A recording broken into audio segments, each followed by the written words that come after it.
آخرت میں جہنمیوں کو زنجیریں اور پٹے ڈالے جائیں گے اور آگ میں گھسیٹے جائیں گے۔ علماء نے دنیا میں بھی غیر ضروری زنجیریں اور دھاگے باندھنا منع کیا۔ آج کل لڑکوں میں فیشن ہے، کوئی ہاتھ پہ باندھتا ہے، کوئی گلے میں لٹکاتا ہے، حالانکہ پیغمبر صلی اللہ علیہ وسلم کے صفات میں ہے کہ وَيَضَعُ عَنْهُمْ إِصْرَهُمْ وَالْأَغْلَالَ الَّتِي كَانَتْ عَلَيْهِمْ، یہ پیغمبر زنجیریں اور دھاگے اتارنے آئے ہیں۔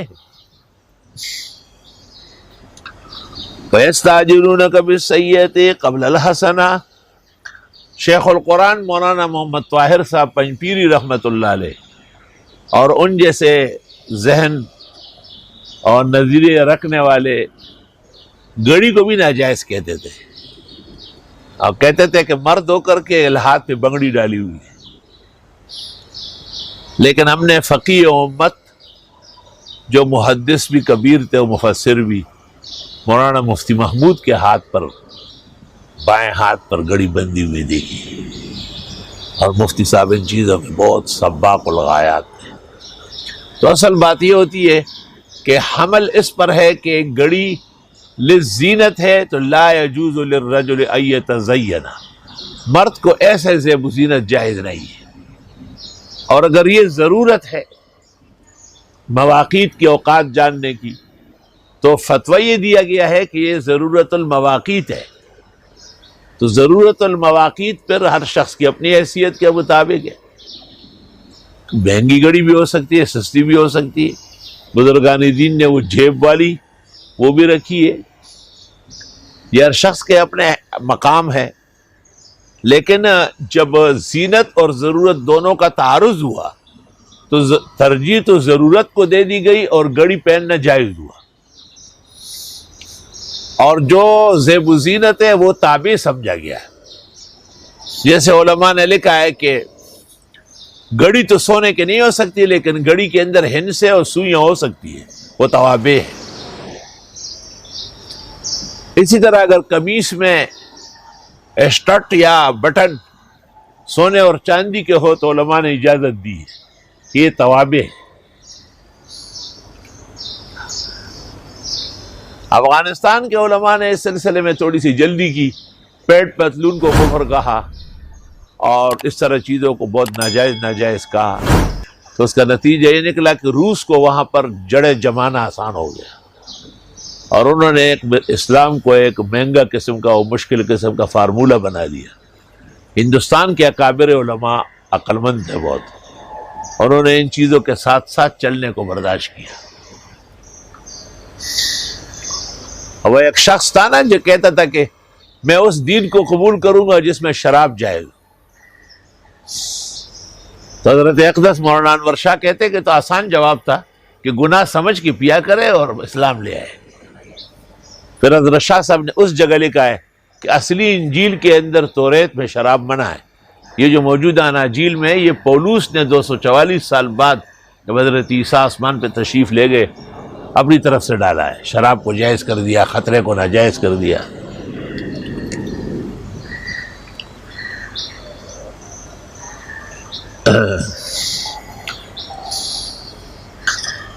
اب یہ کہ گھڑی پہننی ہے تو پھر کس ہاتھ میں؟ تو اہل سنت والجماعت کا شعار ہے، فتاوی قاضی خان اور بہار میں ہے کہ ہمیشہ انہوں نے بائیں ہاتھ میں پہنا ہے، اور دائیں ہاتھ میں پہننا یہ روافظ کی علامت سمجھی گئی۔ بعض حضرت گنگوئی وغیرہ نے کہا ہے کہ اب تو نہیں ہے تو دائیں میں پہن سکتے، لیکن حواشی کوکب دری کے اندر حضرت گنگوئی نے اس سے رجوع کیا ہے اور کہا ہے کہ نہیں، بددستور ناپسندیدہ ہے دائیں ہاتھ میں پہننا، اور بائیں ہاتھ میں پہننا مناسب ہے۔ علماء نے اس کی ایک حکمت بھی لکھی ہے کہ دائیں ہاتھ کی مثال مرد کی ہے، اور مرد زیب و زینت کا محتاج نہیں ہے، مرد راکی رخائے زینت، بس اللہ نے مرد کو جو مردانگی دی ہے وہی کافی ہے۔ اور بائیں ہاتھ چونکہ انجاس اور غلاظات میں ملوث ہوتا ہے، اس کو ضرورت پیش آ رہی ہے زیب و زینت کی تاکہ غلظ کم ہو جائے، جیسے خواتین ناقص العقل اور ناقص الدین ہے، اور وَمَن يُنَشَّأُ فِي الْحِلْيَةِ، اس کی تو تربیت ہی سونے میں ہوتی ہے، وَهُوَ فِي الْخِصَامِ غَيْرُ مُبِينٍ، اس کر کھل کر بات بھی نہیں کر سکتی۔ تو علماء کہتے ہیں جس طرح خاتون کو زیورات پہناتے ہیں، یہ مرکیاں ہے، یہ ٹیکا ہے، اور یہ سر پہ زوان دے شہزادہ پجبن پروت دے، رحمان بابا وہی سر پہ زوان دے شہزادہ پجبن پروت دے، اور ز پویگم سر بپریکڑے داشقانو، لال نتنا تیرے ہونٹوں پر ایسا لٹکا ہے جیسے شہزادہ بیٹھو، سر پہ زوان دے شہزادہ پجبن پروت دے، او ز پویگم سر بپریکڑے د خوارانو، وکرات اوی چا جانان میا دوا، دسرو شنڈو د پاس سر پہ زوان میا دوا۔ تو خواتین کو زیب و زینت اور ہلیہ ہولی وغیرہ ہے، زیورات کی ضرورت ہے تاکہ اس کی وہ کمی کوتاہی دور ہو جائے۔ اب دیکھو نا، ایک خاتون کی شادی ہو رہی ہے تو خاتون کو اپنے ماں باپ کی طرف سے بھی تحائف ہے اور سسرال کی طرف سے بھی، ان میں زیادہ تر جو عنصر ہوتا ہے وہ زیورات کا ہوتا ہے۔ اس کی وجہ یہ کہ خاتون ایک زندگی سے نکالی جا رہی ہے، اپنے ماں باپ کا گھر جو ہے وہ جنت ہے۔ پردکورنا دوزخنا، دا شہزاد گئے بپا کی عمر تیرا بنا۔ ہماری والدہ صاحبہ اپنی ایک ہی بہن تھی ہماری، اس کو یاد کر کے زار و قطار روتی تھی، وہ کہتی تھی کہ پرایا گھر پتہ نہیں بنیں گے یا نہیں۔ توبہ توبہ۔ تو اس لیے اس کی توجہ ہٹانے کے لیے زیورات اور بنارسی اور قیمتی کپڑے اور یہ سب اس کو دیے جاتے تاکہ وہ دل لگا لے ادھر۔ اب اگر وہاں لوگوں میں اہلیت اور صلاحیت ہو تو وہ اپنے ماں باپ کو بھول کر کے ان کو اپنے ماں باپ اور اپنے سمجھیں گے، مگر وقلیل ما۔ اب ہمارے یہاں ماشاءاللہ ایک زورور گھرانے کی بہو آئی ہے، لیکن پورے گھر پر حاوی ہے، وہ بیٹیوں کی طرح الحمدللہ وہ اوپر نیچے ہے، کیونکہ ایک ہی بیٹا ہے اور اس کی اہلیہ ہے تو اس کا اکرام بھی اور طرح ہو رہا ہے۔ محمد انور شاہ کی والدہ اکثر روتی اور کہتی ہے کاش کہ ہماری بیٹیوں بھی دوسروں کے ہاں ایسی عزت ہوتی۔ میں نے کہا اس سے بڑھ کر اللہ عطا فرمائے گا۔ تو جس طرح خاتون کے زنانہ پن اور ان کے نقص العقل وغیرہ کو پر کرنے کے لیے اس کو قیمتی کپڑے، زیب و زینت اور زیورات کی ضرورت ہے، اس طرح بائیں ہاتھ چونکہ متلوث فی الانجاس ہے، تمام ناپسندیدہ کام اس سے کیے جاتے ہیں، اس لیے اس کی نحوست کو دور کرنے کے لیے اس میں گڑی یا انگوٹھی پہننا اہل سنت نے مناسب سمجھا ہے۔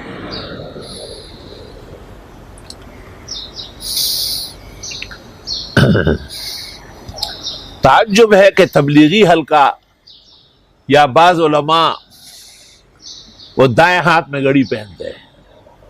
تبلیغیوں کو غالباً حضرت شیخ کی اس عبارت سے جو شمائل میں آئی یہ مغالطہ ہوا ہے، جبکہ اس سے کوکب الدری کے حواشی میں رجوع کیا گیا ہے۔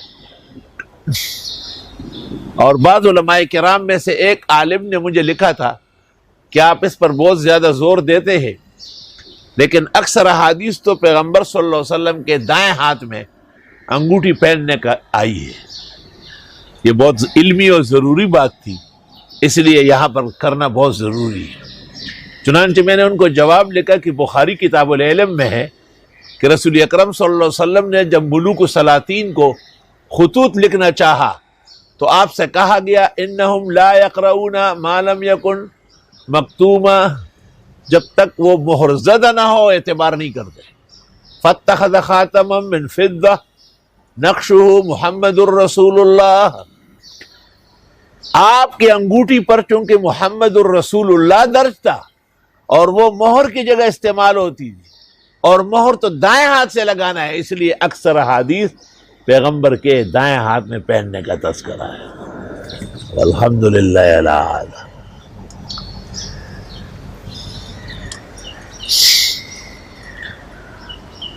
لیکن اس کے باوجود اہل سنت کے اکابر نے یہ استدلال بر وقت کیا ہے کہ انگوٹھی اور پھر اس پر قیاس گڑی دائیں ہاتھ میں نہ پہنے بلکہ بائیں ہاتھ میں پہنے. کہتے ہیں کہ روافظ کی علامت ہے کہ وہ دائیں ہاتھ میں پہنتے ہیں. یہ بھی کہا گیا کہ جس کے دائیں ہاتھ پہ آپ نے گڑی یا انگوٹھی دیکھی سمجھے کہ اس کے ایمان یا عقل میں کچھ کمی ہے.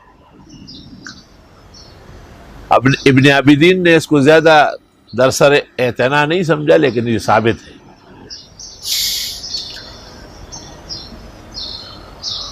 لیکن اگر کسی انگوٹھی یا گڑی میں کوئی آیت ہے یا حدیث کا ٹکڑا ہے یا کارآمد جملہ ہے تو ہمارا بھی فتویٰ و عمل یہ ہے کہ وہ دائیں ہاتھ پر ہو، احتراما لحاظ العبارہ، آیات و حدیث اور اچھی عبارتوں کا اعتبار کرتے ہوئے.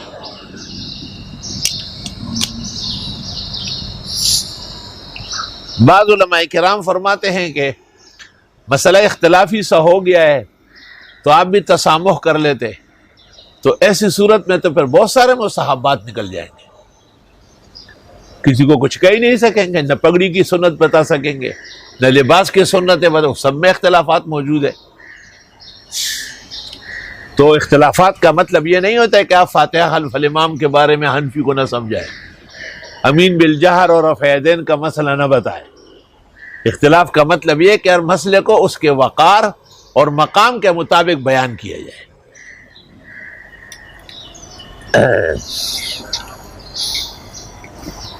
وَيَسْتَعْجِلُونَكَ بِالسَّيِّئَةِ، اور یہ مانگتے ہیں آپ سے